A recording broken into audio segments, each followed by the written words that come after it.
Right, shalom, shalom, shalom, peace, shalom. Welcome to another class for MOTC, Messengers of the Covenant. This is Brother Ahmath. I acquire first name. IQ is all the same. Today's lesson, we're going to be discussing and going over Daniel chapter 7, a full breakdown and prophecies revealed. Daniel 7, full breakdown, prophecies revealed. All praise, honor, and glory to the Most High, while Yahweh Shai. I wanted to make sure that this is covered on our channel. I know some of y'all may already have the understanding. Maybe you got a partial understanding. Maybe you don't have no understanding at all. Maybe there's some gaps that you might need filled in. Um, Lord willing, through the Spirit, we'll be able to answer those things and give a thorough breakdown regarding Daniel chapter 7 because it's important. When we're dealing with these four beasts that's described in Daniel, we're talking about four different kingdoms. Spoiler alert for those who don't know. The last kingdom, once it's taken down, then comes the kingdom of Yahweh Shai, or who the world ignorantly calls Jesus Christ. The kingdom of Christ, the everlasting kingdom, will then proceed. So this is how we chronologically are looking at the end time prophecies. If you've been watching and following along and contributing to the DSTM content, then you already know that we're embarking on this dark path known as the last days, where we're going to be encompassing hell on earth. You know, we always talk about hell being a condition or a state of being. It's the so-called white man's heaven. It's our hell right now, and it's only going to get worse. It's only going to get more heated. But through the Spirit of the Most High, while Yahweh Shai and our diligent faith in Christ and the keeping of the commandments, the remnant and the elect will be saved out of said doom and destruction. Right. So we know what's getting ready to happen. So it's important that we cover this particular chapter and make sure that everybody knows where we're at and what we should be looking for when we're talking about end times and the forthcoming everlasting kingdom of our Savior, Hamashiach Yahweh Shai. Without further ado, I want to go ahead and get started. We got a lot to cover. Make sure that you've wiped your feet when you came in. If you don't have a thorough understanding about this chapter, I suggest you take out your notepads and pens and get to it. All right. Get to it. Start taking them notes, man. Be diligent. Study to show thyself approved. You know how that goes. Let me go ahead and share my screen. I want to turn this on here.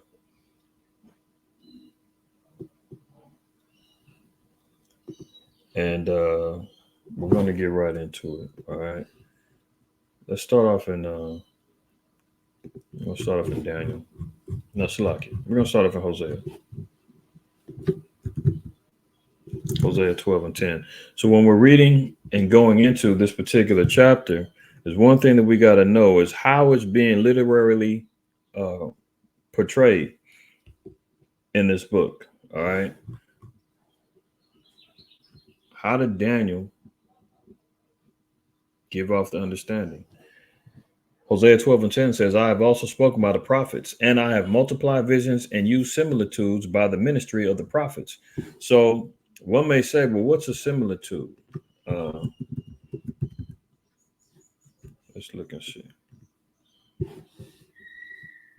All right.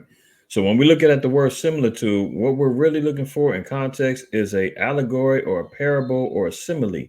This is meaning that you're looking for something that's metaphorical, allegorical, parabolic. They're not literal in all terms or in most terms within the book of Daniel. So we're looking for parables. That's why Yahweh Shai said, he that hath an ear to hear, let him hear. Everybody's not going to understand it. Everybody's not going to get the revealing or the understanding of what these parallels are. What are these parables that's being spoken of? What are these metaphors? Why are we talking about beasts? Why are we talking about horns? Why are we talking about crowns? What's with the iron? What's with this lion with eagle's wings and so forth and so on? So these are the things that we got to make sure that we're understanding, that these are similitudes, allegories, metaphors, parables, etc., not literal. So when we're looking at Daniel, this is what you got to keep in mind and keep in the spirit. All right, let's go back over here to Hosea. So we'll read it again. I have also spoken by the prophets. So the prophecies are coming by what means? Visions and similitudes. Okay, so that's what we're looking at when we're trying to understand what's happening within this chapter. All right, Let me open up this PowerPoint, and I want to share with brothers and sisters. Okay, so let's get right to it. Daniel the seventh chapter, and we'll start at verse 1. So let me open that up.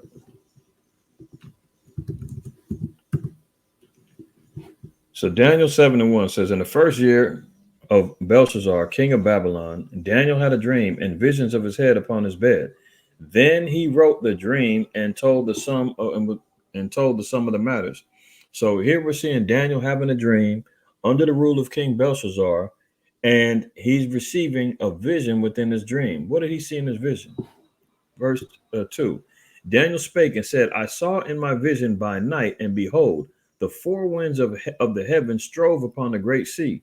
So Daniel seeing four winds that's striving and battling on top of a great sea. Well, now we got to try to understand, well, what are these four winds? The four winds are these four kingdoms that are striving and battling for dominion and rule over what's known as the great sea. So when we're looking at this great sea, we got to make sure that we understand that the word of the Lord is double, twofold, okay, in many instances.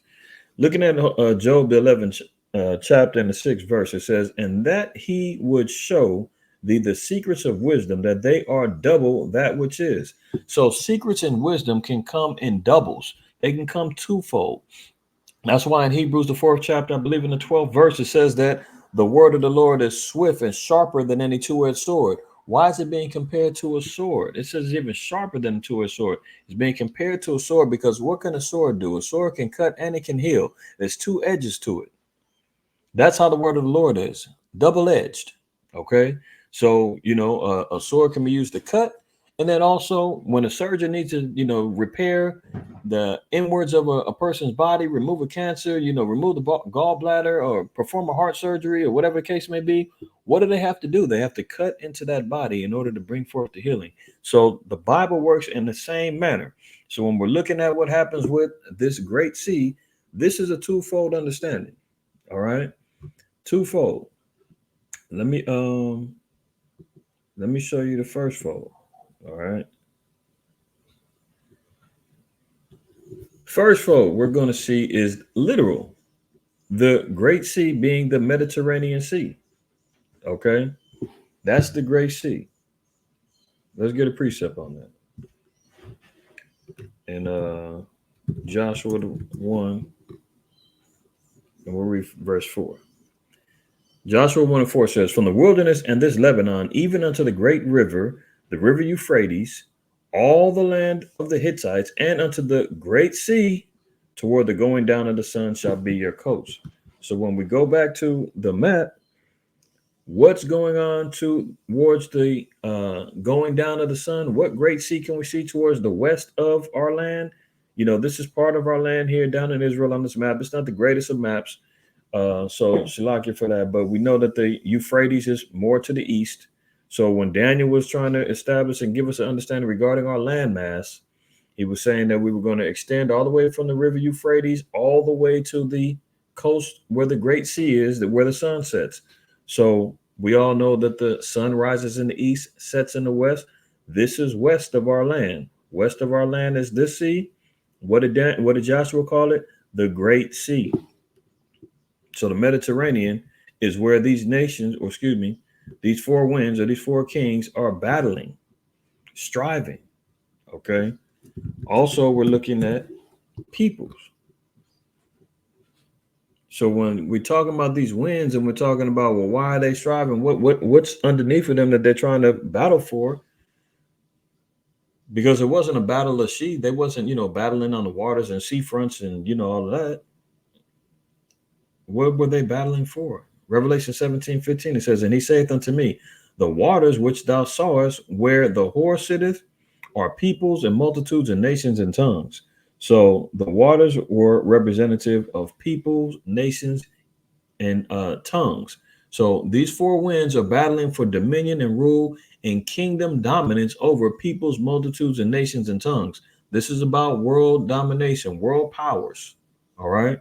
So when we're getting back into understanding what Daniel was representing, he was showing us that the battle for this land is going to be surrounded around this great sea, which as we continue on, we'll see some of the lands conquered by these four winds, and it's surrounded around the great sea, but also all of the people that's encompassing them, the known world, they were striving for dominance and rulership over them. Okay. Let's move on. Now, let's get to let's continue on to Daniel. Let me open this one. I need to just have one Daniel stayed open. I'm gonna use this one. Okay. So continuing on, verse 3, it says, and four great beasts came up from the sea, diverse one from another. So what's going to develop out of them nations and kindreds and tongues? Four great beasts are coming up from out of what? Out of people. All right. So these four great beasts are representative of people, nations, so forth and so on. Okay. Diverse one from another. So each one will have different characteristics. They're going to be different from one another. They're going to rule differently, so forth and so on. There's diversities amongst these beasts. Continuing on. Verse 4 says, the first was like a lion and had eagle's wings. I beheld till the wings thereof were plucked, and it was lifted up from the earth and made stand upon the feet as a man, and a man's heart was given to it. So when we're looking at what's going on here, right, you see here what's known as the Babylonian griffin. That is the lion with eagle's wings. Okay. And when it says that, going back, it says, I beheld till the wings thereof were plucked. The wings were from the, because this is like a merger of both kingdoms, but the dominance ended up happening through Babylon. You know, the Assyrians had a eagle, or you know, like the eagle, and that was combined with the Babylonian lion, which made the griffin, right? So they said Daniel said he beheld until all the wings were plucked up. So he was watching as multiple wars were going on between the the Neo-Assyrian Empire and the Neo-Babylonian Empire, or the Medo-Babylonian Empire. They were having continual wars until the last wing was plucked up, meaning what? That the Assyrian captivity fell to Babylon. Babylon ended up ruling and dominating. Okay. The Medo-Babylonian conquest of Assyria was around 620, between 626 and 609 BC. And that's when the Neo-Assyrian Empire was taken down. So that's when it was plucked up. Okay. So now there's only one dominant force standing. Right. Now it says that it was also and it was lifted up from the earth and made to stand upon his feet as a man, and a man's heart was given to it. So let's look at Daniel, the second chapter. I'm gonna open up the second one so I can keep this one open. Work smarter, not harder, IQ. All right. Let's look at Daniel. Like it.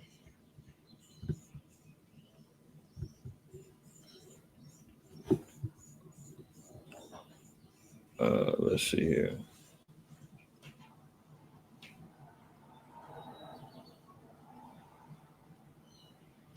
Let's look at Daniel, and we're going to read 37. And, well, you know, we'll read 36 down to 38. Daniel 2 parallels with Daniel chapter 7. Okay. It says, this is the dream, and we will tell the interpretation thereof before the king. Thou art king. Thou, O king, art king of kings. For the power of heaven have given thee a kingdom, power and strength and glory. So this is Daniel breaking down to Nebuchadnezzar how he was going to be ruler, uh, given power by the Most High. Now, how do we know this? Go back up to Daniel, the second chapter, and let's read.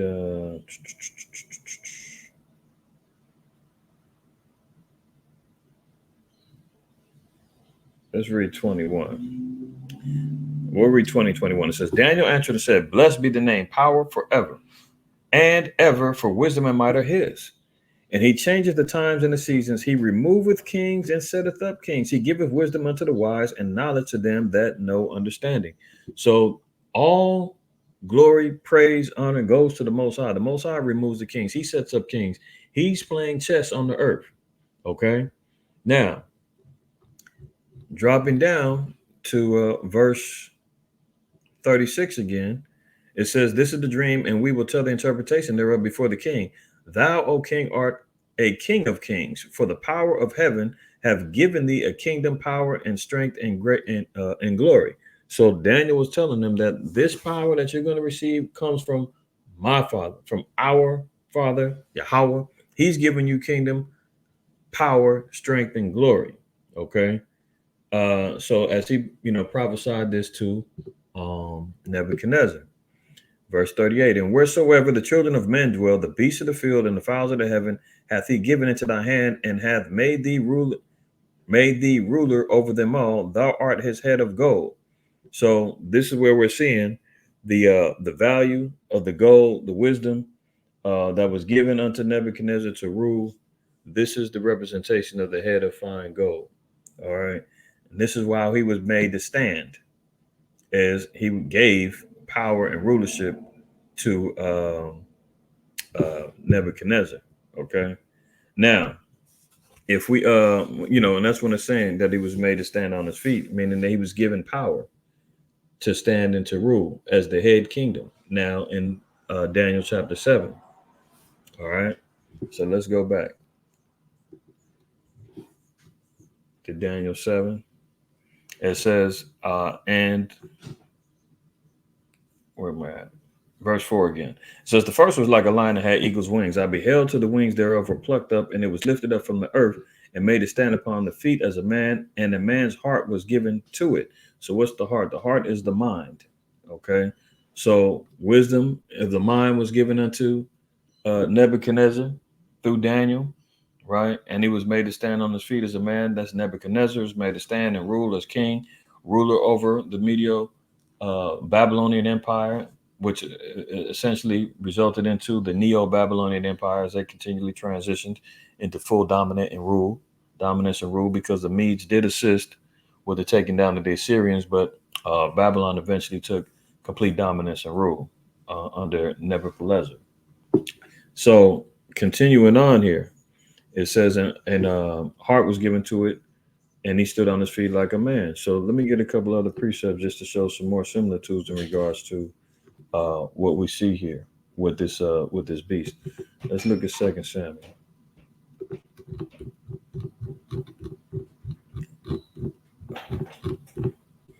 2 Samuel, chapter 1. It says, "Saul and Jonathan were lovely and pleasant in their lives, and in their death they were not divided. They were swifter than eagles. They were stronger than lions." So this is metaphorical. This is a similitude regarding the swiftness and the power that Babylon stood, right? Babylon had a decent rule, and until this day, is still being influenced by America. This is how we know that now America is spiritual Babylon, as the scriptures pronounce in Revelation 18, 14, 11, so forth and so on, right? So this is just a precept showing that the metaphorical nature in which the Babylonians rule, with the wings of an eagle, body of a lion. This is metaphorical of their power, strength, and swiftness. All right. And it says they were not divided between Saul and Jonathan. Let's continue on with another precept. Let's look at Jeremiah.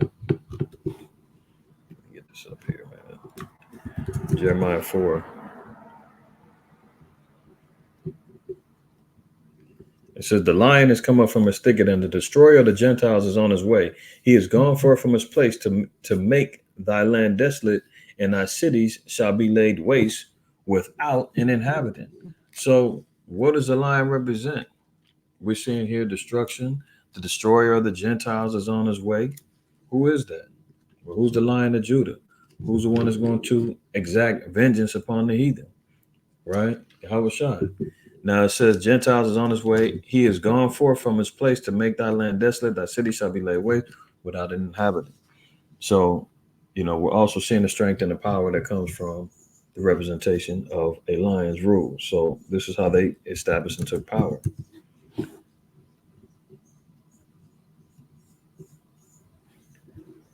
Uh, and this is just another example of metaphor or a similitude. All right, Ezekiel 17, and let's pick it up. We'll start at verse 1, and then we'll read down. So we see here, verse 1. And the word of Yahweh came unto me, saying, Son of man, put forth a riddle and speak a parable. See that? A parable unto the house of Israel. And say, Thus saith the Most High Yahweh, the power, a great eagle with great wings, long winged, full of feathers, which had diverse colors, came unto Lebanon and took the highest branch of the cedar. So this is just another example of how the parables and the similitudes are being shown. Eagle's wings are being utilized to represent parabolic statements. All right. Um, and this goes into uh, Babylon as well. Okay. And covenants that was made with Zedekiah or whatnot. All right. So just trying to show a couple of different instances that we can see these parables being displayed. Let's go back over to Daniel 7. And we'll pick it up at verse 5. Now, it says, And behold, another beast, a second, like to a bear, and it raised up itself on one side and had 3 ribs in his mouth, of it between the teeth of it. And they said, Thus unto it, Arise and devour much flesh. So, as we move on, oh, you know what? Before we go there, I meant to cover this. Um, there's an issue regarding uh, the rule of Belshazzar. So if we go back to Daniel, the first chapter, go back to Daniel. Where am I at? Shalaki. All over the place. See this Daniel 1 in the first year of Belshazzar, king of Babylon. There's always been an issue regarding some historians. There's been an issue regarding some of the, the Pan-Africanists, the Kemites, and everybody else saying Daniel is a fake book. It's not a prophetic book. You've got some historians saying, "Oh, this was written by someone during the Maccabean period or during the Hellenized period out of Alexandria. This isn't prophetic." Because number one, we can't find Belshazzar in the Babylonian king rule. So here you see Nebuchadnezzar. That was who took down the Neo-Assyrian Empire, right? And then the full rule, once the wings were plucked up, feet given, and a head of gold, as Daniel, the second chapter spoke about, was speaking about Nebuchadnezzar. And then you see the continual rule. So we see here Nabonidus, but we don't see Belshazzar. So that's why there's been a problem with people saying, well, where's Belshazzar? There was no Belshazzar. Well, hold on. There's a historical finding, an archaeological finding known as the Nabonidus Chronicle or the Nabonidus Cylinder, which lists the kings of Babylon. All right. Now, if we look over here, now remember, it said that Daniel 7:4 said that there was going to be kings that were going to be plucked up. So there's going to be an eventual dominant rule by Babylon. Okay. And that was being ruled by Nebuchadnezzar. Now we see here about the Nabonidus Cylinder or the Nabonidus Chronicle. It says the cylinder is dated back to the mid-6th century and discovered in the temple of Shamash at Sapar in Iraq. The cuneiform inscription shows writings of former kings. It shows historical confirmation of Belshazzar. So if you look at Daniel, the 5th chapter, 1-2, it says Belshazzar was a son of Nabonidus and co-ruler. So when you're looking at, there's newer or more updated list of the kings, they show Belshazzar and Nabonidus being co-rulers or co-regent rulers. Okay. So let's look at Daniel, the 5th chapter real quick.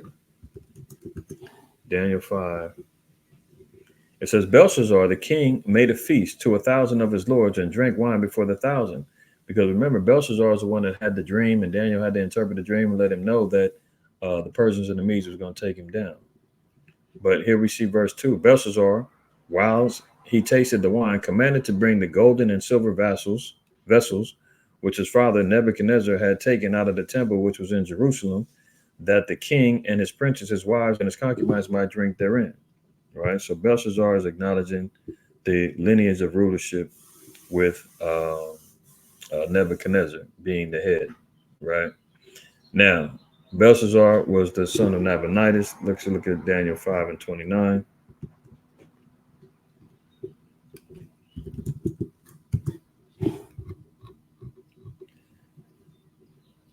Now, verse 29.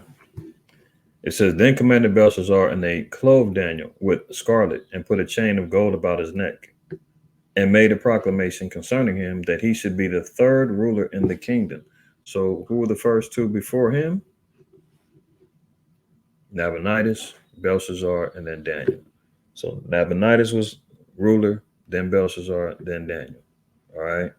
So, that would clear that up. There's archaeological evidences that Belshazzar is listed amongst the kings. So now let's move on. Let's move on. Persians and the Medes. That is who we're speaking about when we're reading Daniel chapter 7 and the 5th verse. As we get back over here.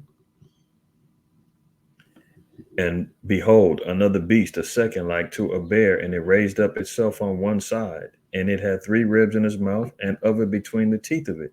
And they said, Thus unto it arise and devour much flesh. So when we're looking at this particular beast, it said a bear lifted up on one side. It's talking about the dominant rule of the Persians over the Medes. The Persian and the Mede Empire, or the Achaemenid Empire, is what was known as the second beast. All right. Let's look at Daniel 5 and 28. So here we see the vision that Daniel was interpreting to Belshazzar. Actually, let's start at verse 26. So remember, Belshazzar had this vision. I mean, he had this dream. It was writings on the wall. None of his magicians and the wise men of Chaldean and all that, nobody could interpret it. Daniel was the only one that could interpret it. Verse 26 is acknowledging Daniel's interpretation to the dream as he tells it to Belshazzar. He says, This is the interpretation of the thing. Mene, which is the Most High, have numbered thy kingdom and finished it. Tekel, thou art weighed in the balances and art found wanting. Perez, thy kingdom is divided and given to the Medes and Persians. So this is where the judgment was pronounced that there was going to be an end of the rulership of Babylon, and the Persians and the Medes were going to take over. All right. So this is the second beast, the transferring of power. This is the second wind, taking down the first wind. Okay. Let's look at a couple of precepts in Jeremiah. Let's look at Jeremiah. Jeremiah, let's go 51.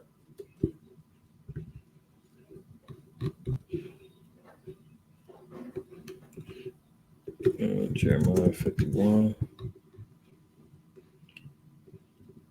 And let's look at verse 11. It says, Make bright the arrows, gather the shields. The Most High Yahweh have raised up the spirit of the kings of the Medes for his devices against Babylon to destroy it, because it is the vengeance of Yahweh, the vengeance of his temple. So this is when the word of the Lord went out. Remember, we read in Daniel, the 2nd chapter, 21st verse, that he removed kings, he sets up kings. This is him imparting rulership now to the Persians and the Medes as they take out Babylon. Isaiah 45. And let's look at verse 14.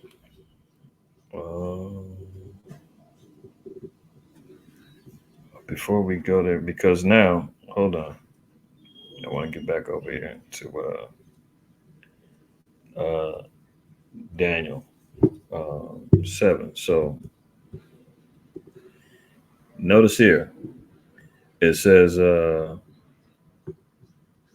when it says that the second was like to a bear and raised up itself on one side, there was a merger of the two kingdoms, the Persians and the Medes, but the Persians were the dominant of the two. They took complete rule over under King Darius, right? So, and this is where we see that there was an established rule, and the Medes were under the Persians.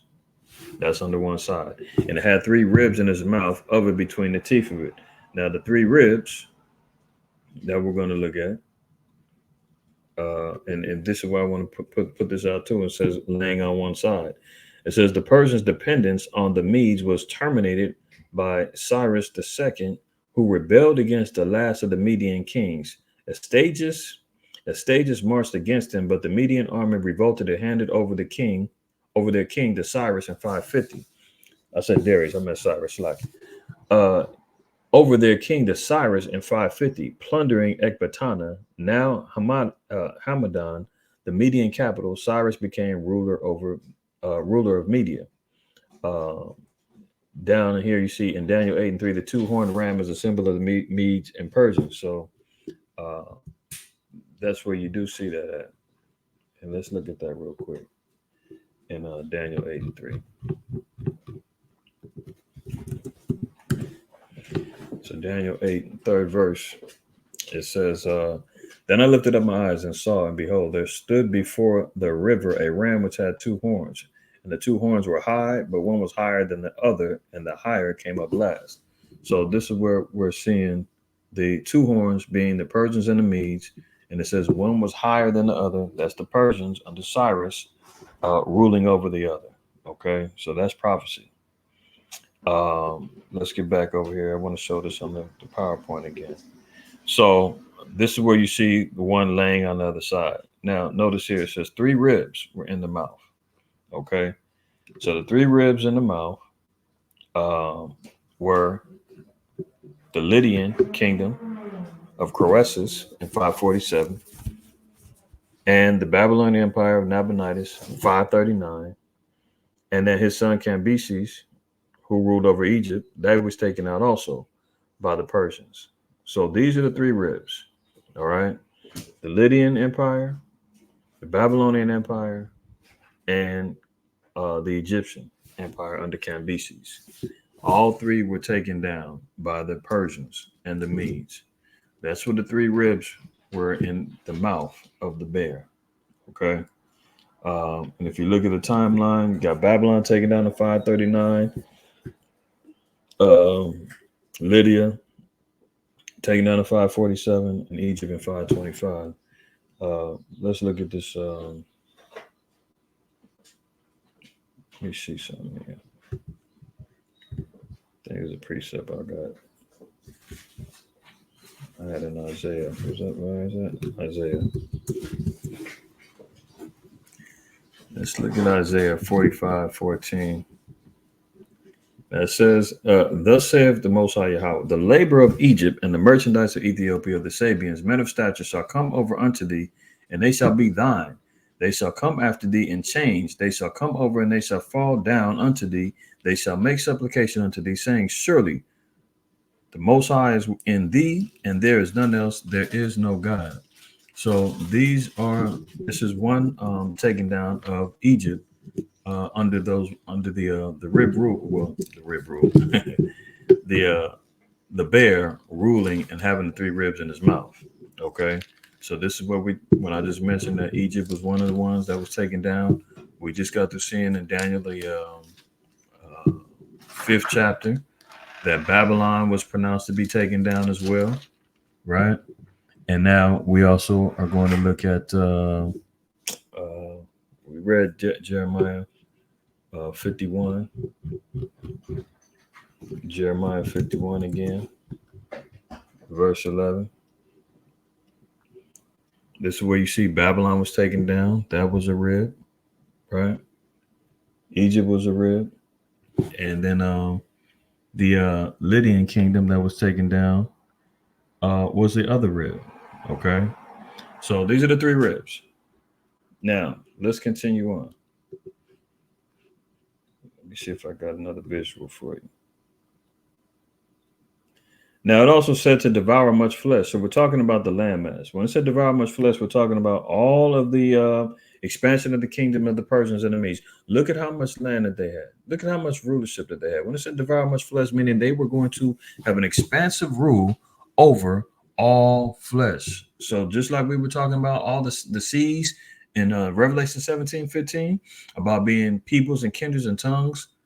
This is why they were showing the expansion of the Persians and the Medes Empire. They had one of the biggest and vast empires known to man, right? So you see here, all the way from the southern points of Ethiopia, all the way up to Egypt, all the way up to the Mediterranean Sea. Remember, that's why we talked about them battling for that particular area. Look at the coastal lines of all the rulership, right? Going all the way up into Turkey and Iran and Iraq and all this area down. Everything was taken from west to east, was devouring of much flesh. So the Persians had an expansive kingdom that was taken over, and that was prophesied for them to be able to take part in establishing rule and having a great kingdom. Okay, that's devouring much flesh. Let's move on. Back to Daniel. Let's pick it up at verse 6. It says, after this I beheld, and lo, another like a leopard, which had upon the back of it 4 wings of a fowl. The beast had also 4 heads, and dominion was given unto it. So when we're looking at this leopard, we're talking about that Greek Empire. Greek Empire, okay? Here you see it here. We're not talking about a literal leopard with 4 heads and 4 wings. And no, that's Esau's imagination and, his constant development of mythological creatures and stuff. But what we're talking about here is the rise of the Greek Empire under Alexander. He had 4 generals that took over after his death. Those are the 4 wings, right? And you see here on a small little map, but we'll blow it up in a little bit later. You see Ptolemy, Seleucus, Lysimachus, and Cassander being the 4 generals. Let's establish that in Maccabees. Establish that in Maccabees. And this is key too, because we've got memorial assignment coming up Wednesday evening, and that's an important date to memorialize the famous and the great men that the scriptures pronounce that are due honor. We're talking about men that laid their lives on the line for our people, for the laws, statutes, and commandments, for us to be able to maintain righteousness in our nation, in order to preserve our temple, to defend our women and children, so that our legacies can continue on. Battling great wars against the damn heathen. So getting back to Daniel, reading verse 6, it says, and this I beheld, and lo, another like a leopard, which had upon the back of it 4 wings of a fowl. The beast also had 4 heads, and dominion was given to it. Where did that happen at? Let's look at the prophecy of the second beast being taken down and the third beast rising up. And it came, and it happened. What happened? That was the transfer and the power of Daniel, the 7th chapter, Job 9:24, about the earth being given into the hand of the wicked. This is the beginning rule and dominance of the so-called white man when he started ruling over the wind, over the great sea. All right. And it came to pass after that, Alexander, son of Philip, the Macedonian, who came out of the land of Chedum, had smitten Darius, king of the Persians and Medes, that he reigned in his stead the first over Greece. And he made many wars and won many strongholds and slew the kings of the earth. See that? That's from Revelation 17 about the peoples and tongues and so forth and so on, all the kings of the earth.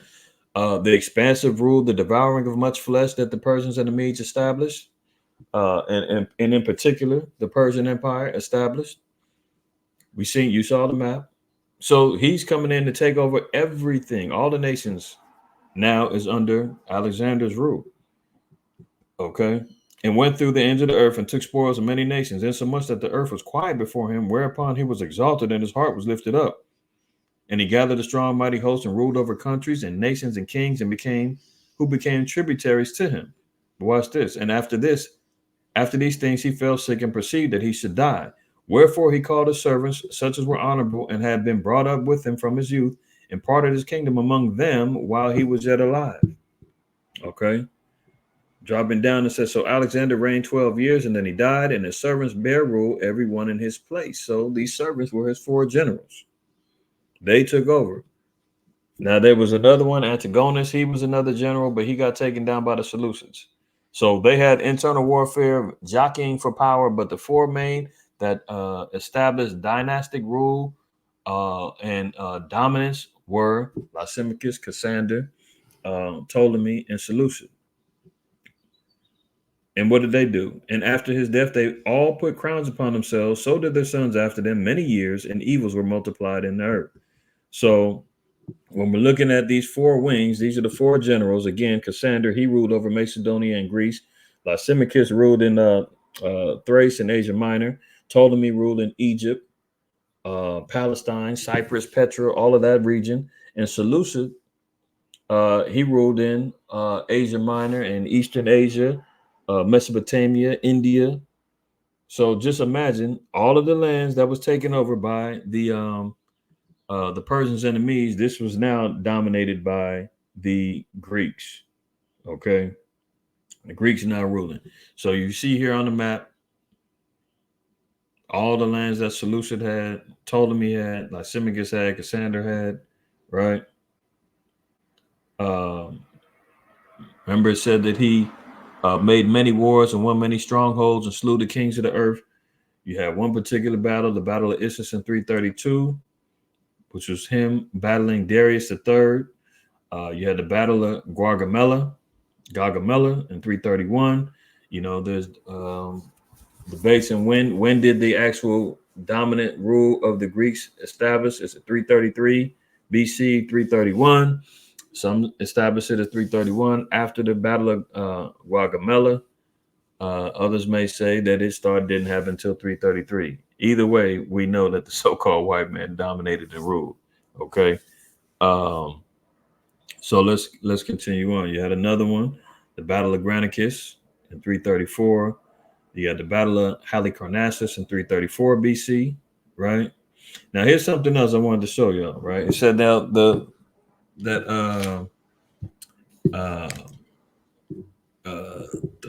third beast, it says, and after this I beheld, and lo, and another like a leopard, which had upon the back of it four wings. Why did it say like a leopard?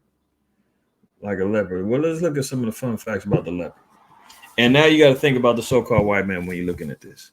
It says the leopard is distinguished by its well camouflaged fur, opportunistic hunting behavior. Now, what do they talk about Esau? Opportunistic hunter.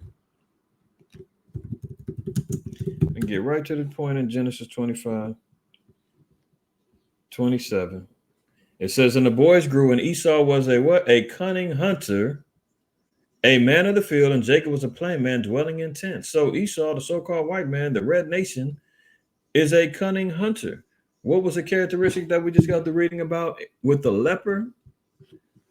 An opportunistic hunter, an opportunistic hunting behavior. Well camouflaged fur. He loves to camouflage himself. This is why he, even when we're talking about the rule of Alexander, Alexander merged the Persians within his armies. He intermarried with them. You know, the Persians and the Medes were originally, darker brown skinned people. Now you see what they look like. You look over there in the Middle East. Now you're like, what? Who are these people? Esau then came in, planted the seed in there, man, and lightened everything up. The people of Japheth and so forth and so on, man, they all been changed. There's inhabitations of the islands and Europe, forcing them off to the islands, and him taking over the European continent nations. He camouflages himself. Oh, I'm not white. I'm Russian. I'm German. I'm Polish. I'm Ukrainian. Come on, camouflaging himself. That's why the scripture said, man, Esau is not going to be able to hide himself in that day. Let me get that one in Jeremiah.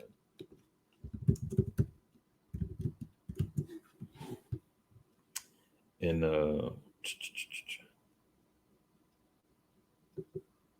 oops, so I just want to get right to the precept.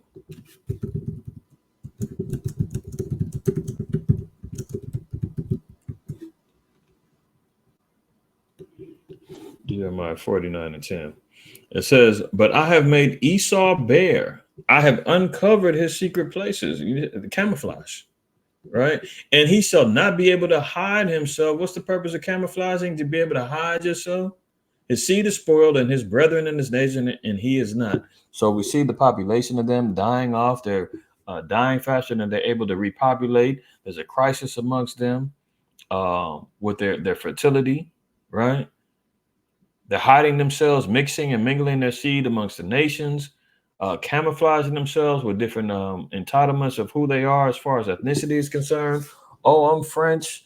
No, I'm redneck, red-blooded American from Alabama. Oh no, I'm South African. I'm constantly hiding himself. But that was the nature of a leopard, which was one of the characteristics of the Greeks or Alexander. So look at this. The leopard is distinguished by its well camouflaged fur, opportunistic hunting behavior, broad diet. Don't they eat anything? Everything? That same red pottage regarding Esau, right? Broad diet, strength in its ability to adapt to a variety of habitats, ranging from rainforest to steppe, including arid and mountainous areas. The earth being given into the hand of the wicked. He rules everywhere. Everywhere he goes, he's able to adapt from the cold to the heat of the African deserts. You name it. There's not a place that he won't go to try to establish colonization and rule. Continuing here, it says the ancient Romans kept leopards in captivity to be slaughtered in hunts as well as be used in executions of criminals. Very interesting because who took down the Greeks? Oh, the Romans. Imagine that. Imagine that. Ancient Romans kept leopards in captivity to be slaughtered in hunts as well as be used in execution of criminals. So just looking at it in the spirit, the fourth beast that came after Greece, oops, spoiler alert, the Romans took down the Greeks. And once you had the Greco-Roman Empire until the Romans continually bared rule. Look at another fun fact here, right? This is the habitation areas of leopards. Right? You got Africa down here. Yes, they're very populous down here, right? But here, look, let's look up here. This also is much of the area that the Greeks conquered and ruled. In particular, this is why I'm focusing over here, because remember, this is much of the area that the Persians and the Medes ruled. This also is much of the area that the Greeks ruled. See? You see the color code, a resident, possible resident, possibly extinct, or extinct in general. So they're extinct in much of these areas, going all the way back over here to the Far East. But when you look at in the so-called Middle East and down in the Africa regions and places where the Greeks ruled, oh, leopards are known to be in that area. Look at the map. This is the area I was pointing down to. Much of this area is where the leopards were ruling, will live, right? So just looking at that as a fun fact, right? This is another way you look at it in the spirit. This is a similitude. This is why we see similarities or parables or allegories. Here's another one. Alexander, this from the film Alexander. It was always been known that he bore a leopard's coat or a leopard's skin when riding. This is from the film Alexander 2004. But you also have his favorite god of worship. They used to have all kind of drunk parties, man. They said that the Greeks used to have these wild parties where they would get drunk out of their mind, all in dedication to Dionysus. Dionysus was a god of the Greeks. We'll look at it in a minute. But you see here Dionysus riding a leopard, a Macedonian mosaic from Pella, Greece in the 4th century. Let's look here. Oops. You know what? Let me fix that up because it's pretty light. Pretty light. All right. So maybe that'll be a little bit better.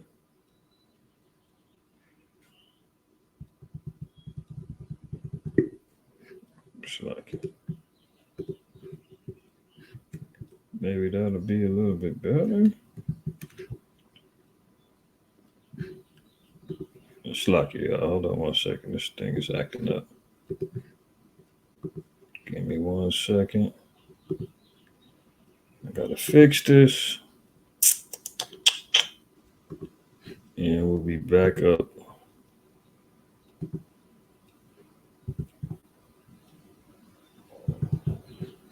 All right, let's get back to it. I think we should be good now.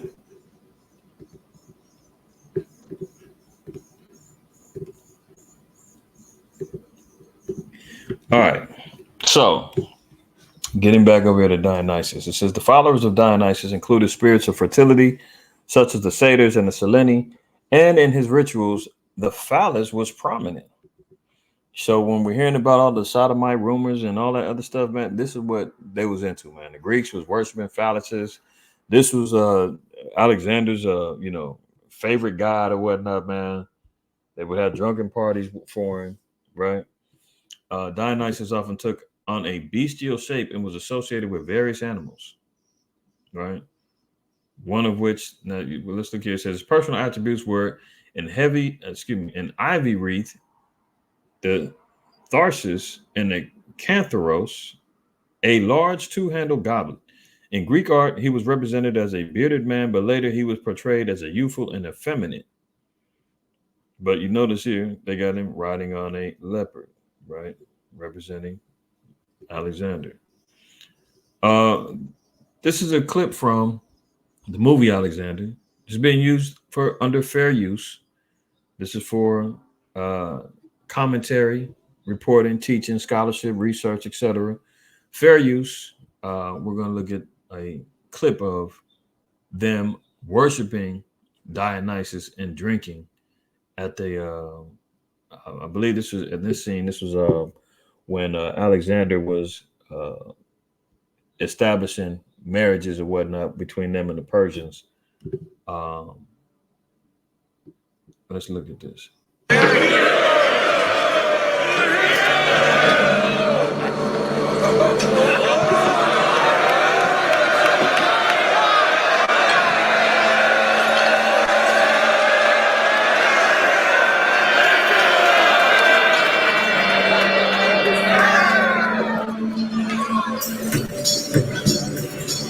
Come, Alexander.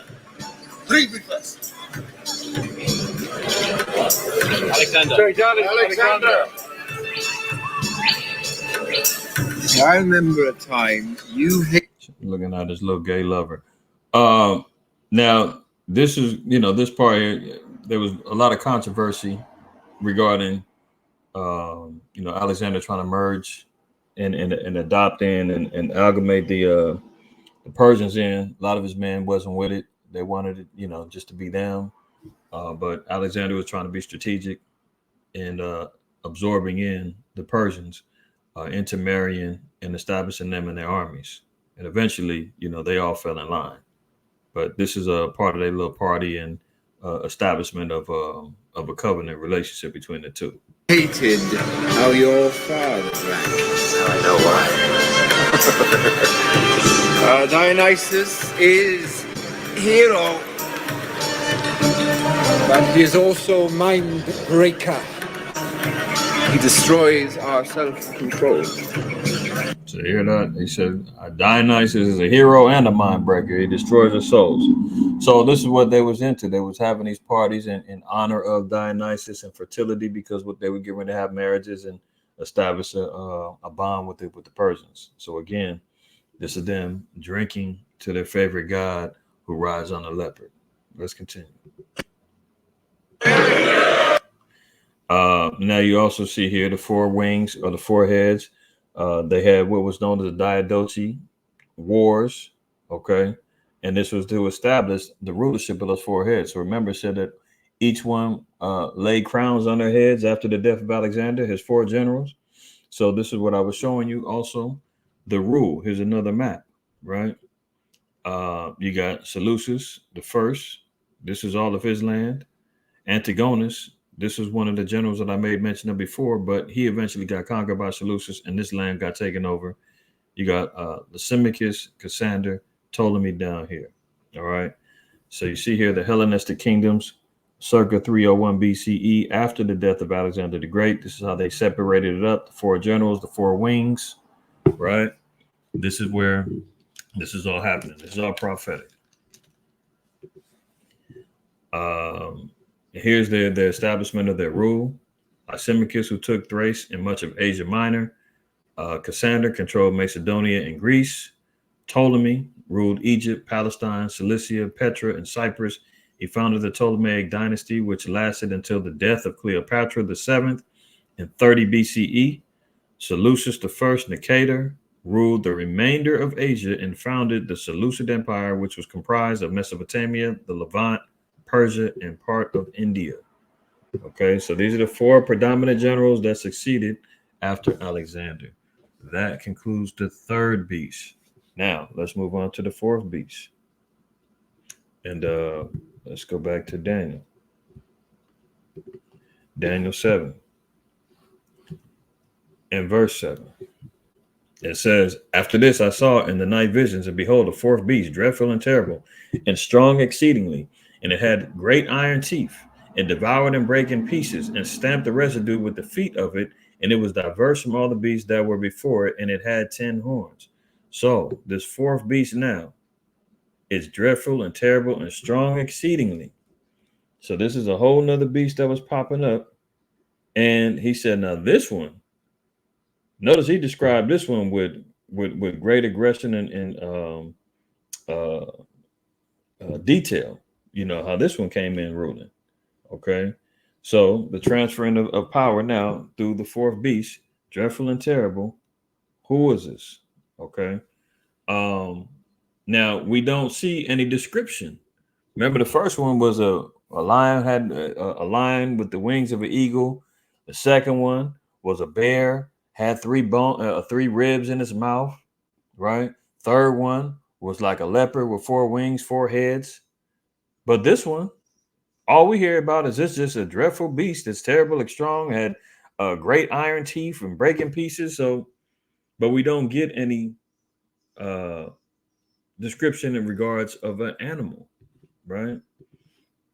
And why is that? So let's look at 1 Corinthians 13 and we'll read verse 9. Okay, so the scriptures say, for we know in part and we prophesy in part. So even this detail befell Daniel, because Daniel didn't get the full vision or the full understanding regarding this beast. Okay, Daniel, he knew in part of the vision, but the rest of the vision or the fulfillment of the vision was going to be given by Ezra. The rest was going to be given by Ezra, right? So if we look at Isaiah 34, and let's look at 16 and 17. It says, seek ye out the book of Yahweh and read. No one of these shall fail. None shall want her mate. So when we seek out the book of the Most High, it said, and read it, not just hold it, not just to, utilize it for a bookshelf, pose it on your bookshelf or whatever the case may be, driving around with it like a lucky charm in your car to hopefully that'll protect you from getting into accidents. No, you got to open up this book. You got to read it. All right. I know our people hate to read, but it's a necessity, man. The scriptures tell us, blessed is he that readeth in Revelation 1 and 3. And hear the words of this prophecy to keep those things that are written therein. So we have to read. It says, no one of these shall fail. What are we talking about? The prophecies and the judgments of the Most High. None shall fail. None shall want her mate, meaning none can be mated or stand next to the Bible in regards to the power that comes from it, the history, the prophecies, so forth and so on. None shall want her mate. It says, for my mouth that have commanded it, and his spirit hath gathered it. So all the words are gathered by the Spirit of the Lord. Verse 17, and he hath cast the lot for them, and his hand hath divided it unto them line by line. So the prophecies were given to the prophets in lots. So Daniel's lot was to be able to prophesy up to descriptions of the third beast. But when it came down to the fourth one, he was like, I don't really got understanding regarding what animal it represented. That wasn't shown to me. He said, I seen the 10 horns, I saw the iron teeth, I saw all of that, but I just couldn't make out what the figure of this beast was, right? Hosea had his lot. Nahum has his lot. Habakkuk has his lot. Haggai has his lot. Jeremiah has his lot. Moses had his lot.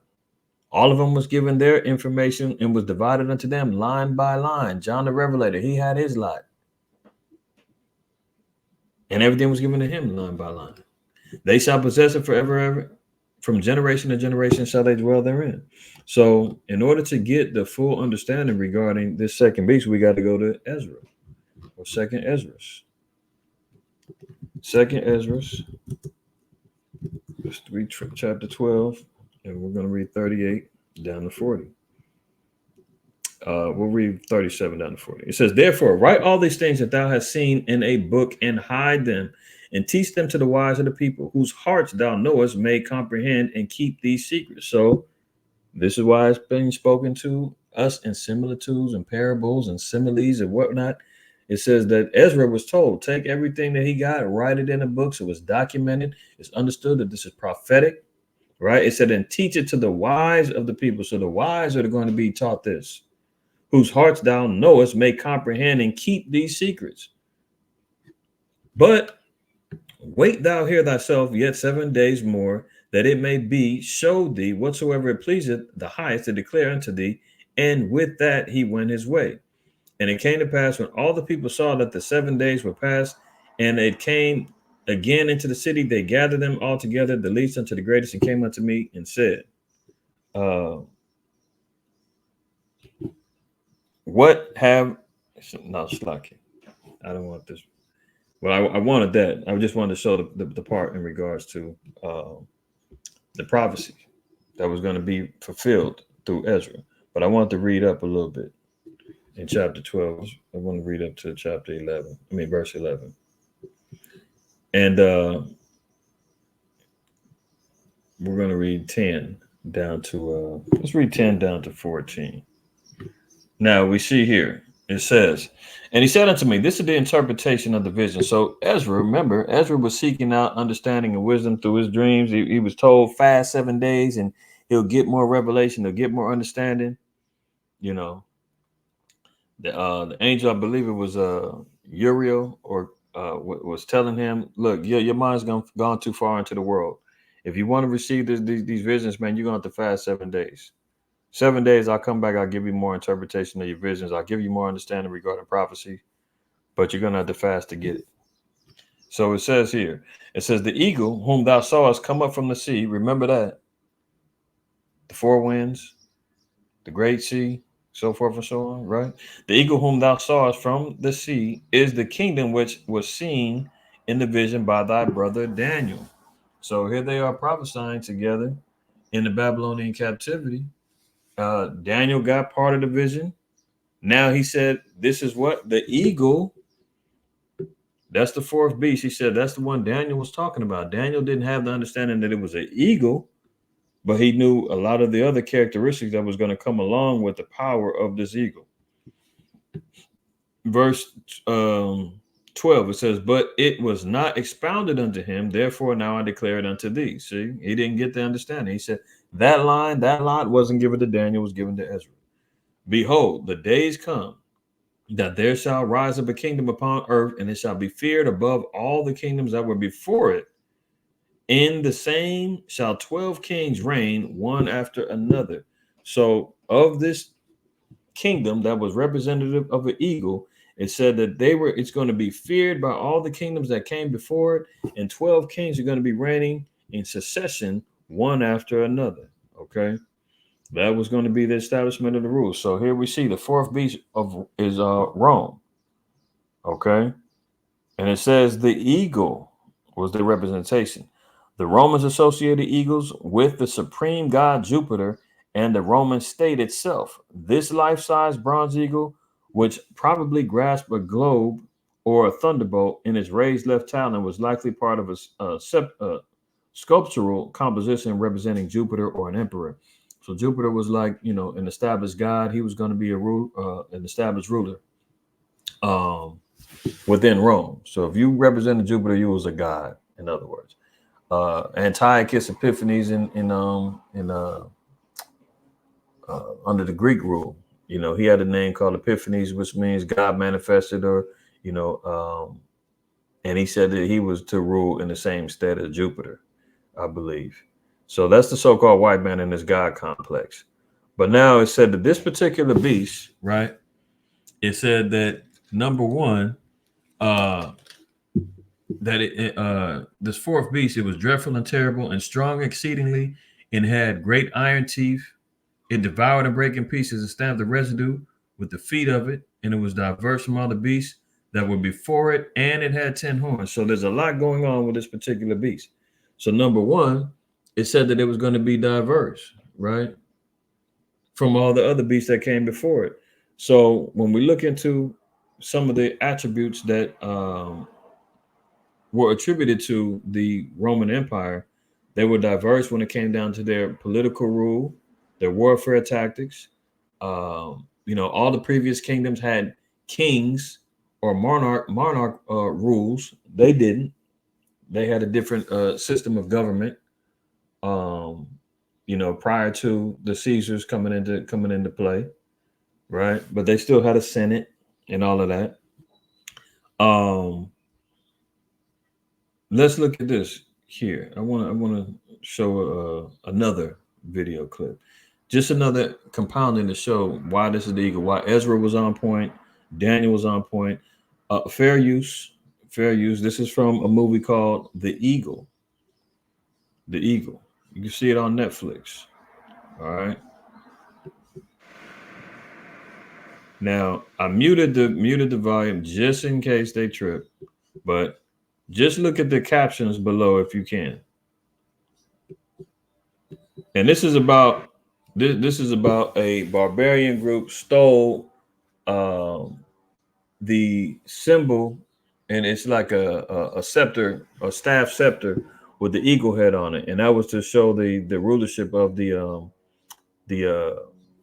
the Romans, right?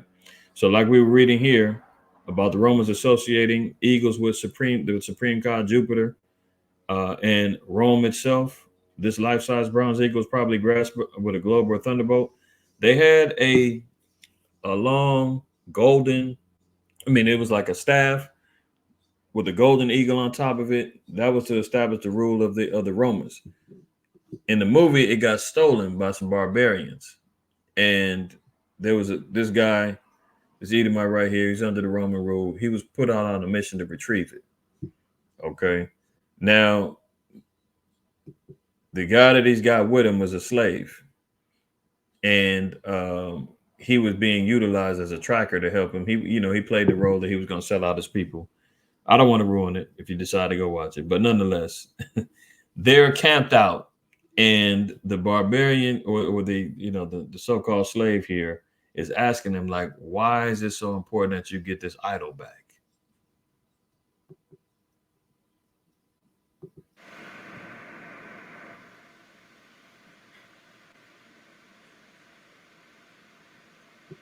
So he said, are you here to find your father? He said, no, we're here to find the eagle. Notice he said, how can a piece of metal mean so much to you?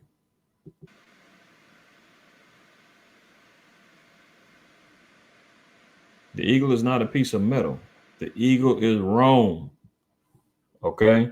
This is how even Hollywood knows, man. When they put this stuff in the movies, you got to pick those things out and you got to capture them and you got to be able to reference them because they're going to tell on themselves. I mean, the scriptures even tell you that.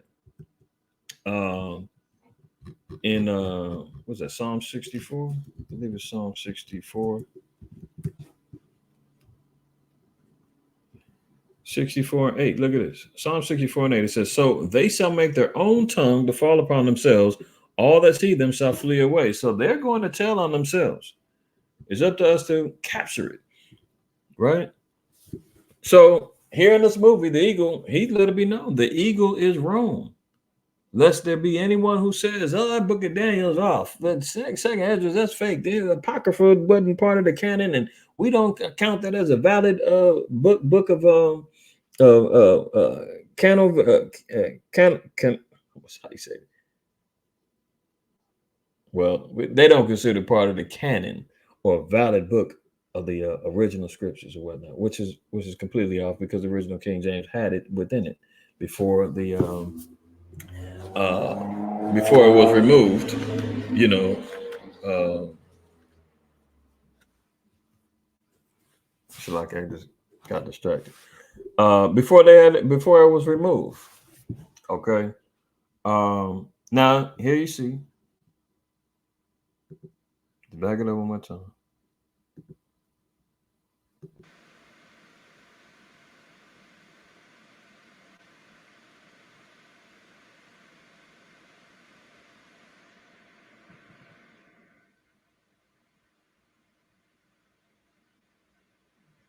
It says a symbol of honor, every victory, every achievement. Wherever the eagle is, we can say Rome did that. All right. So that's where you see why this eagle is so important to them. It's an acknowledgement of everywhere that they've conquered, everything that they put their stamp on. This is why America adopted it. They saw it as a symbol of domination and rule. They saw it as a symbol of pride. This is why they adopted it. This is why they roll with it. Okay. Wherever the eagle is, they can say Rome did that. Being proud colonizers, so forth and so on. All right. Here's another. Here's another video. Fair use. This is another movie on Netflix called El Conde, and this is, it's kind of it's a vampire movie, but nonetheless, I just want y'all to see this as well.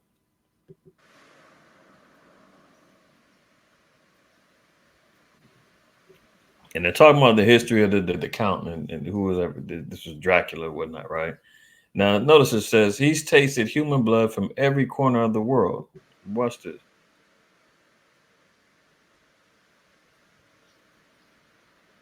English blood is his favorite, of course. He says it has something of the Roman Empire. So when we're seeing what was the transitional powers from Rome all the way down to Great Britain being one of the seven heads spoken of in Revelation 17, Revelation 12. These are all things that they're talking about when they linking up the two. So he says the English is the same as Rome. Oops, Salaki. There's another part too I want y'all to see.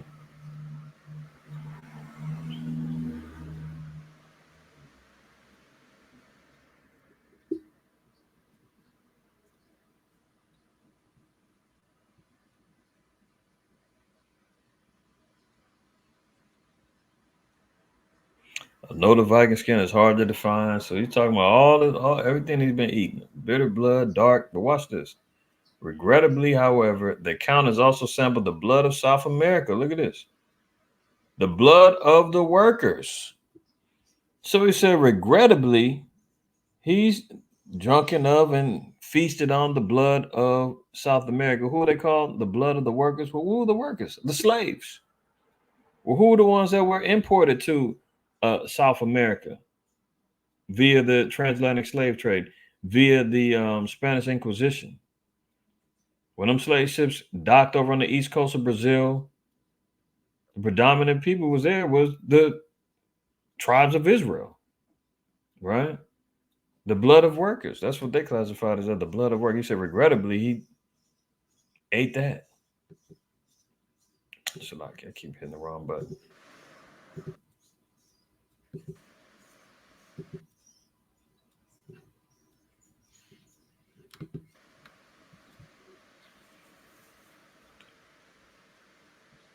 And honestly, that's all I really wanted to show. I'm just kind of replaying it a little bit just so y'all can see a little bit. The count is also sampled the blood of South America, the blood of the workers, the slaves. He said he doesn't recommend it. It's accurate, he says, with a dog-eat nose.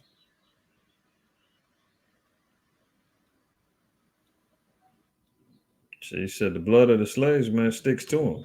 And he regrets even taking part of it. Right? Let me look at the timing because I've been going for a little bit. Okay, we're all right. We're all right. Got a little bit more to go. So let's continue on. Now, also, notice it said in Ezra that there was going to be 12 kings that were going to come up and rule. Okay. Now, in second Ezra 12, it says the eagle whom thou sawest came up from the sea is the kingdom which was seen in the vision of thy brother Daniel, but it was not expounded unto him. Therefore now I declared unto thee, behold, the days will come that there shall rise up a kingdom upon earth, and it shall be feared above all the kingdoms that were before it. In the same shall 12 kings reign, one after another. This is what we're talking about. The 12 kings are the 12 Caesars. that ruled under Rome. It's a book called The Lives of the 12 Caesars by Suetonius, and it was translated by Robert Graves. You can check that out. Um, this is on the inside of the book, which I have. It's the 12 Caesars, the birth and the death, beginning with Julius all the way down to Domitian. Okay. So this is prophetic. This is solidified within the scriptures. All right. How was it diverse from all the other nations? I made mention regarding this military might, the political system, right? This is how they were establishing a different rule over the rest. So you've got the military helmet. You see there another essence of the uh, the eagle, right? This also shows you how they were ruling. Now let me get another precept of Daniel 2. Daniel 2 and 40. Because that's also, remember I showed y'all that Daniel 2 and Daniel 7 parallel each other. Daniel 2 and 40 says, "And the fourth kingdom shall be strong as iron, for as much as iron breaketh in pieces and subdueth all things, and as iron that breaketh all these shall it break in pieces and bruise." So when Rome got into power, they utilized iron to establish their rule, expand their weaponry, which we'll show in a minute. But this is just another example where we see the eagle being represented. The Tyrrhenian shekel, the official Jewish temple sanctuary coin that had the image of the pagan Greek god Heracles on the front, but on the back you had the eagle, right?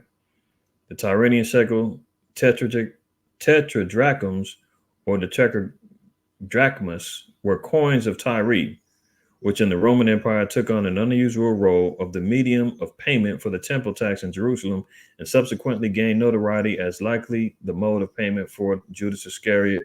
So the 30 pieces of silver bore the eagle.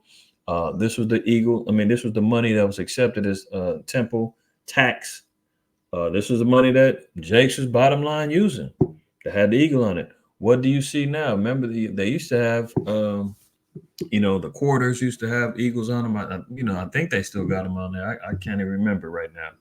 But America utilizes the same things. Put the heads of their Caesars on there, i.e. the presidents, and then on the back they got the eagles doing the same thing. So the Tyrrhenian shekel was an example of the eagle and the representation of Rome as well. Looking at Daniel 2 and 40 again, where it says, "And the fourth kingdom shall be as strong as iron, for as much as iron breaketh in pieces and subdueth all things, and as iron that breaketh all these shall it break in pieces and bruise." So through its military might, Rome utilized iron as a weapon of choice to defeat the Greeks and to maintain their rule over the rest of the nation. So they had expansive use of weaponry with their shields, the swords. They were also the first nation to employ wearing cleats. They're out there fighting and battling in the dirt and the grounds, which were unstable in certain areas. When they're going out fighting hand-to-hand combat, the cleats were giving them an advantage over their opponents who didn't have the technology that is being utilized even to this day on the battlefields known as the football field, the soccer fields, the baseball diamonds, and so forth and so on. All that came from the Romans. This was the ingenuity that they utilized to establish warfare rule. That's how they were able to break in pieces and bruise through their military might and strength. Okay. Now here we see the expansion of the Roman Empire all around the Great Sea again, Mediterranean, right? And you see the expansion of their rule. Diverse from all the other ones because they utilize a different political system. Diversity via the politics that they use. They had the Roman laws that was on 12 tables. This is how they established judgment. They had client states where they were set up like satrap rulers and governors over different areas. They had the Senate, obviously, which was, built up upon 100 of their elites that would establish judgment, as opposed to just having one king ruler, and this is before they got, Caesar into effect.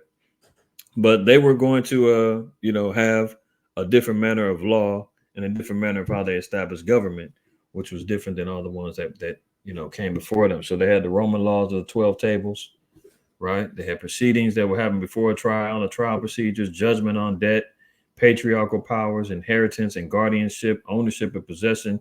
So they had all the law, all their particular laws were broken down into 12 factions. Okay, funeral rights, um, laws of injury. You know, here you see the government and how they were being ran. You had a voting Roman people, you had a legislative branch of assemblies, you had executive branch. This is where America gets their same, um, establishment of rule and government. It's the same thing. They had the Senate, they had an executive branch, they had a judicial branch. You know, people were voting in. See, it says voting Roman people, patricians, 8 to 10% of Rome, wealthy landowners from old families' roots to the founding of Rome. The plebeians were the rest in ordinary Romans, farmers, soldiers, and sharekeepers, and builders and artisans. These are all the people who had the ability to vote, and they would vote in legislative branches, executive branches, and they had the Senate, which was comprised of 100 men of the elite that made all the laws. Okay, and they would have councils or whatnot, and they would deliberate and have to deliberate and deliver judgments or whatnot to Caesar. And that's how it was going down. So they had different diversities in politics, their warfare, and things of that nature. Okay, now let's get back over to Daniel 7 again. Let me see if I can speed this up because we still got a fair amount to go on. Verse 8, it says, I considered the horns, and behold, there came up among them another little horn, before whom there were three of the first horns, plucked up by the roots. And behold, in this horn were eyes like the eyes of a man, and a mouth speaking great things. So, what are we talking about here? Now, it says that I considered the horns. Well, Salakia. I wanted to get down here. Now it says in verse 7. I missed this part here.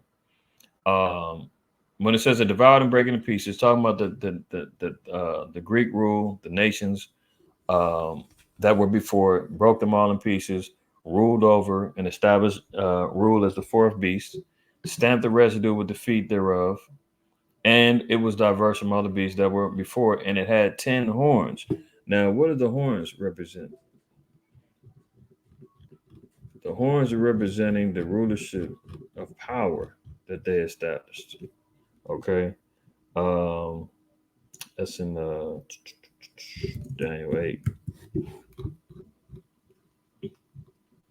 Daniel 8. And it says, and the rough he goat, Shalaki, and the rough goat is the king of Grecia, and the great horn that is between his eyes is the first. Oh, Shalaki. I'm reading about Alexander. No, I want that one in Psalms. Uh,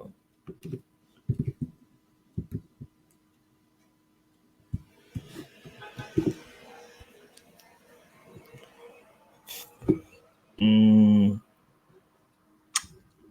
Slacky, that's the one I think I want that one in Psalms.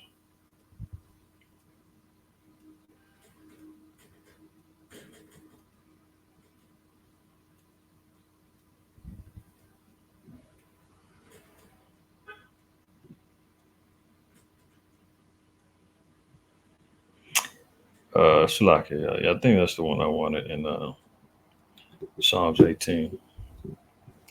So it says, Yahweh is my rock and my fortress and my deliverer. Now notice these are the type of metaphors that are being used: rock, fortress, deliverer. Right? These are things of power, protection, security. My power, my strength, in whom I will trust, my buckler and the horn of my salvation and my high tower. So the horn is representations of power, strength, right? So when it says that this fourth beast had 10 horns, they're talking about the establishment of his kingdom, rulership, and power. All right. Even when you're looking at, uh, we can still use that, man. In Daniel 8, 8 and 21. Now, see here, it says, verse 20, the ram which thou sawest having two horns are the kings of Media and Persia. So we talked about that one earlier. The two-headed ram, one horn was longer than the other. But then it says, and the rough he-goat is the king of Greece, speaking about Alexander, when he's going to take down Darius. So this is a rough he-goat coming out, and it says, and the great horn that is between his eyes is the first king. So that's Alexander showing the horn, the power that he was getting ready to rule as the second beast. Excuse me, as a third beast, right? So the power is representative of rulership, dominance, dominion. Let me get another one to compound that. Psalms 89. Oops.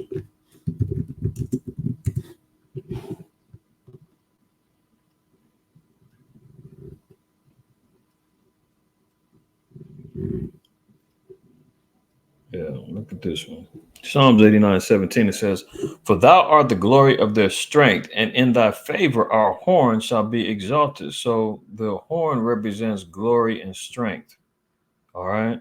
So when we're getting back into Daniel chapter 7 and 8, or chapter 7 and 7, it says that there's going to be 10 horns. So 10 horns is going to establish power, strength, rulership, and dominance under this particular beast.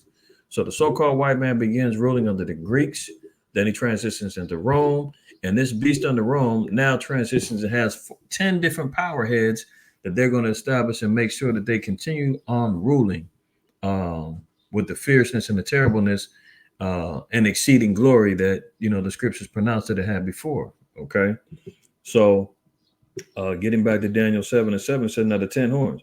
Now you've got the 10 horns was established and talked about in Revelation, from Revelation 12, Revelation 17.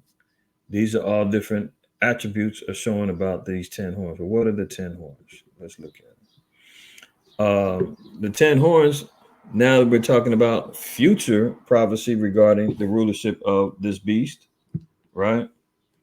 Now it's saying that these particular horns, remember, we're talking about rulership, power, dominion. When the so-called white man expanded his power into 10 regional rulerships, also known as the European Union or NATO, or the European Economic Community, he's got different acronyms and different names that this all falls under. The original establishment of these 10 horns was known as NATO and the EU. Okay. And these are the 10 horns that established and maintained rulership for the so-called white man circa 1949. After World War II, this is how he continued to establish his rule over the earth. So they had 10 original members: Belgium, France, Italy, Denmark, Luxembourg, Greece, Ireland, West Germany, the UK, and the Netherlands. That's the 10, right? Now here's another thing. They also had 10 configurations of how they rule. So 10 is a significant number when we're talking about how the so-called white man establishes rule under these 10 horns after Greece. Remember, we just seen that clip in the movie with El Conde, and he was talking about how he loves the blood of the English. It reminds him of the blood of Rome. So this is where we see it's all transitioning over here to America, right? 1949, NATO's created, the North Atlantic Treaty Organization. In May 5th, 1949, a month later, the Council of Europe is established.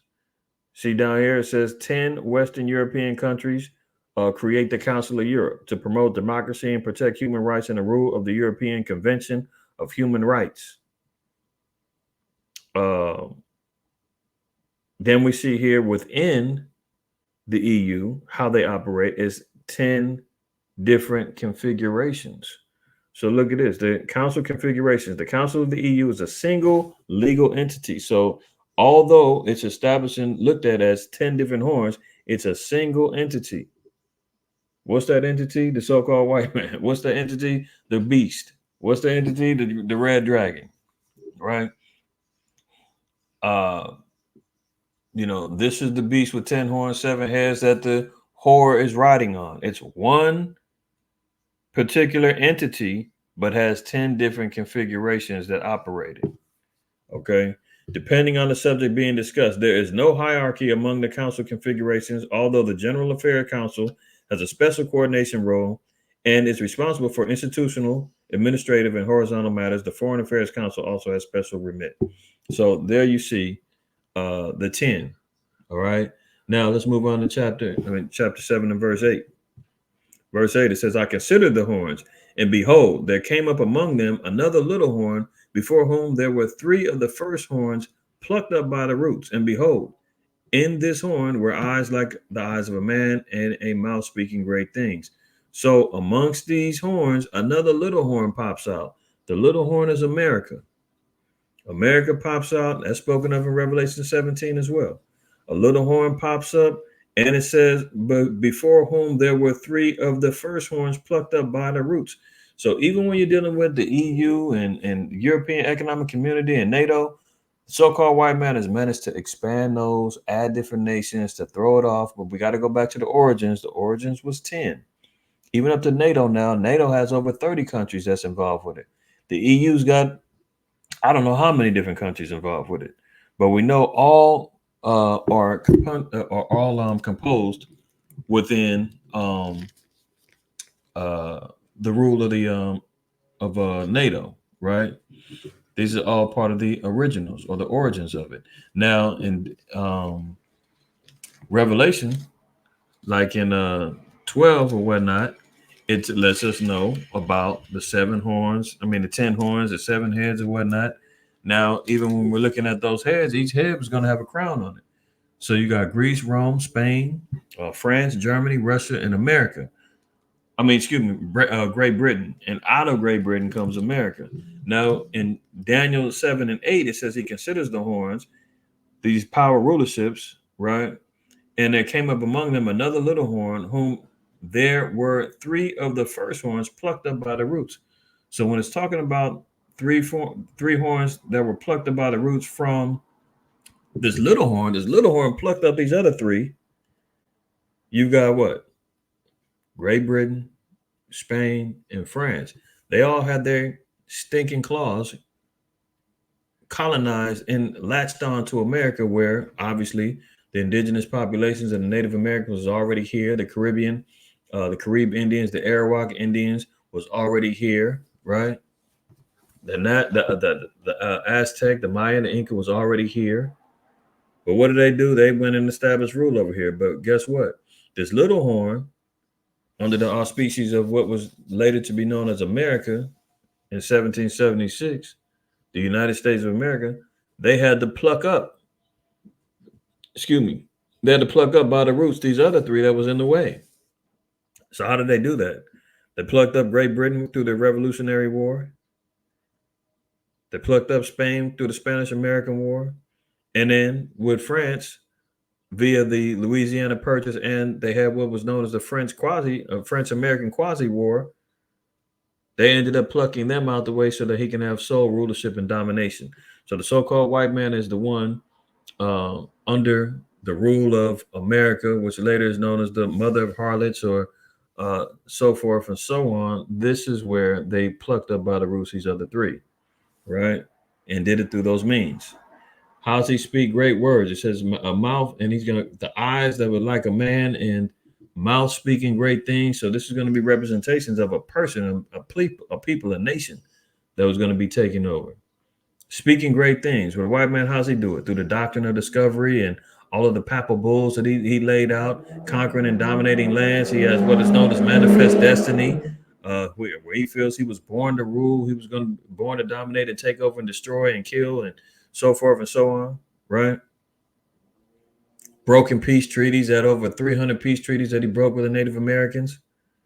He had the Treaty of Guadalupe and Hidalgo, where he established colonization and treaty agreements that made him or allowed him to inherit Wyoming, California, Nevada, Arizona, Colorado, Utah.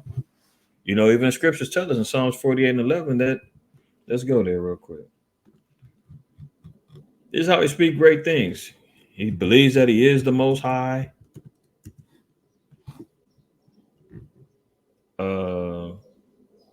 46, Salaki. I put 48.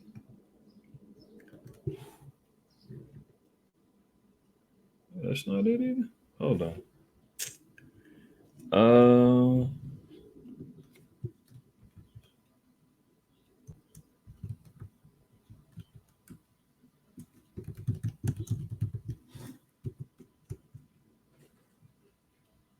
Shalakia.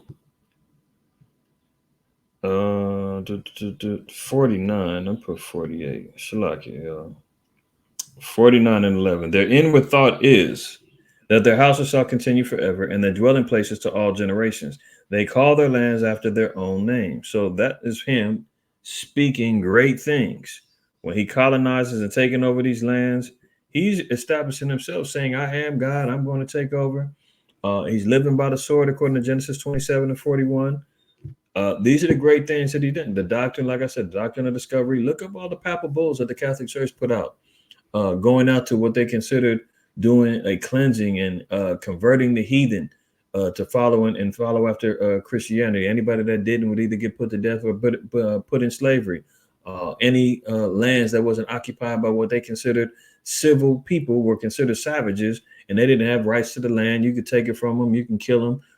The main objective was to convert them, baptize them, you know, manifest destiny, where he feels as though, he was born to rule and dominate lands. He had an inherent right to take lands and do whatever he wanted to. Well, somewhat he's right with that, because Job 9:24 said that the earth was going to be given into his hands, right? So these are the great things that he spoke, coming from this little horn known as America, right? So America takes it to the next level of domination and rule. I'm going to stop there. There's a lot for everyone to digest and put in there. I'm going to do a part 2 to this week, because we still got verse 9 down to 28. And if I do that, we'll be here for another 2 hours, right? So let me stop there for time's sake. We'll do a part 2, Lord willing. So we got up to verse 8. We got to read verse 9 down to 28. Most High willing, we'll complete that. And make sure that we've got a thorough understanding of everything. So we've got the 4 beasts being understood and covered, being Babylon, the Medes and the Persians, Greece, Rome. And now we're establishing and seeing that even within Rome, there was 10 horns. There was a little horn that came up out of that was going to be speaking great things. It was going to pluck up three other horns that was establishing rule. And now we've got the judgment that's coming down next. Okay, so we're going to look at that in the near future, most High willing. Lord willing, I'll probably do it this Sabbath. This Sabbath, I'll follow up and complete this, most High willing, and we'll get the end all be all. All right. So hopefully, all praise, honor, and glory to the Most High. Prayerfully, this was edifying for brothers and sisters, and I'll continue on with the rest of the lesson this Shabbat, most High willing. Y'all be well. And let me go ahead on and advertise a little bit, for those who don't know. Contact information is there. Covenant144@gmail.com. Instagram, you can send us a message there. We don't really post too much on there regarding content, but that's a way to contact us. If you want to donate, you've got the Cash App, $ IQAhmath, or paypal.me/messengers144. So yes, if you don't use Cash App, you can also use PayPal. Your alms deeds are much appreciated. The water to the brothers and sisters who have been faithfully contributing and helping to us further the gospel and to help support the ministry that we do here at Messengers of the Covenant. And we just want to give all praise, honor, and glory and appreciative salutations to the 12. All right. I'm out of here. Shalom.